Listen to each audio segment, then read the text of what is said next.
kabruji mon e ɗemgal pulaar ɗo e saktirde mon Dixebe TV FM joni kabruji mon e ɗemgal pulaar nder leydi kam e caggal leydi yadate mon ko musidɗo mon Sy Baby Sy joni kabruji mon e ɗemgal pulaar ɗo e saktirde mon Dixebe TV FM.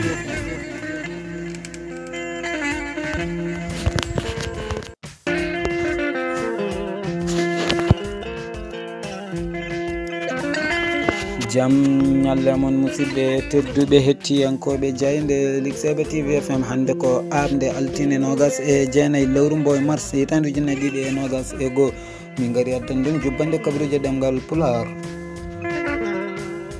no mbirunomon e gardidi kabaruji ɗi e nder leydi Mauritanie asatare hankide e jagorgal leydi Mauritanie ko fewte cellal holliti ko yimɓe 15 ndaaɓa e rafi covid 19 yimɓe 19 kepti cellal mumen ha no hannirta ni duttima e golleji mumen waɗi mayɗo goto ha joni koye nder leydi Mauritanie gonɗen ma won syndicat ji 10 janggoɓe caggal leydi Mauritanie ɓe goytima bourseji mabɓe leeli no fewi teɓe tampiɓe kaaɓi so gummima to leydi Mauritanie to leydi Madagascar ɓe goni koye sunare caggal sankare mennoɗo ardade leydi Madagascar ndi hono Jijje Rastrika o mayiri ko hanki o maayi o yaari ko duuɓi 64 to safrirdu honinkoɓe leydi Madagascar so gummima to leydi Madagascar ko coftal ɓalli cakkitortoɗen coftal ɓalli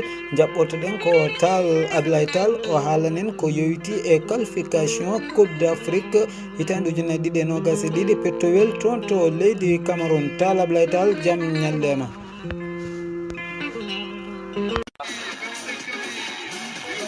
Sport coftal ɓalli sport coftal ɓalli sport coftal ɓalli ɗo e saktirde men Dixebe TV FM. Allah jarama Sy Baby. ɗum noon hannde eɗen goni le 29 mars 2021 hawrete ñalawma altine. ɗum noon jehen kalaten koko fati e kawgal Afrique e pettowel ɗum noon ko toon to Cameroun 2022 e derniéme journée mabɓe qualification république centre Afrique ma jaɓɓo Mauritanie Côte d'Ivoire ma jaɓɓo Éthiopie Madagascar ma jaɓɓo Niger Sénégal ma jaɓɓo hono Eswatini Guinée Bissau ma jaɓɓo Congo Nigéria ma jaɓɓo Leston Sierra Leone ma jaɓɓo Benin Maroc ma jaɓɓo Burundi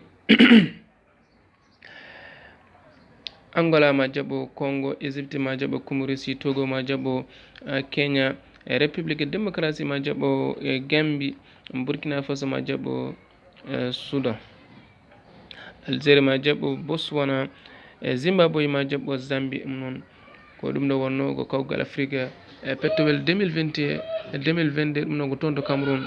ɗum noon ko derniéme journée mabɓe hannde. ɗum noon Sy Baby Sy radio Dixebe TV FM Abdoulaye Tall ɗo in waktude wuro lamorgo leydi Mauritanie. ñallane jaam. Tall Ablaye Tall golle ma jooɗi peewi ha joni koye coftal ɓalli keddoɗen qualification CAN 2022 pettowel toon to Cameroun. Namibie nangodirino e Guinée ko Namibie kay samti Guinée logguiɗi ɗiɗi e loggol gotol. Tunisie e Guinée équatorial ko Tunisie kay momi Guinée équatorial logguiɗi ɗiɗi e loggol gotol. Libi jaggodirno koye Tanzanie ko Tanzanie samti Libi loggol gotol. Soudan jaggodirno koye Afrique du Sud ko Soudan kay samti Afrique du Sud loggi ɗiɗi e ɓolum.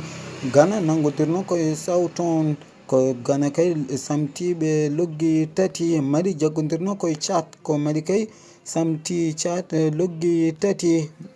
musidɓe tedduɓe joni paaɗen ko to keydi dimɓe joro samminayo jaɓɓoɗen Abdoul Ba o wawa haalanden ko yewti e championnat tawi ko deuxiéme division pettowo toon to keydi. Abdoul Ba jaam ñallema.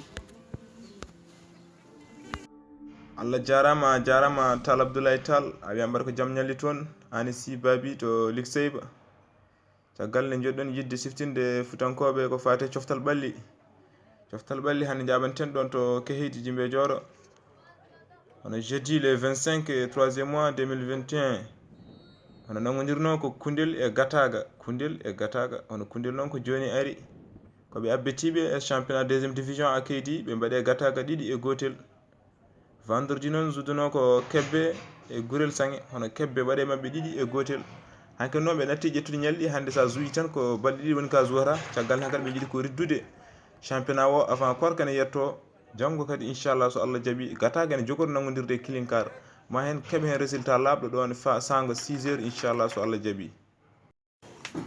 Abdoul Ba gollema jooɗi peewi musidɓe tedduɓe hettiyankoɓe jayde Ligue TV FM gasi ha laaɓi ko ɗum ɗo wonno jubbande kabaruji mon e ɗemgal Pulaar ne arno addande on musidɗo mon guiɗo mon si Baby si ne hufno karallagal ngal musidɗo mon Abdourahmani Mbaye en jaadino e coftal ɓalli qualification CAN 2022 to Alablaye Tall to kaydi en kettima cimtol Abdoul Ba yo jaam Allah jogomi jogo on ñallane jaam.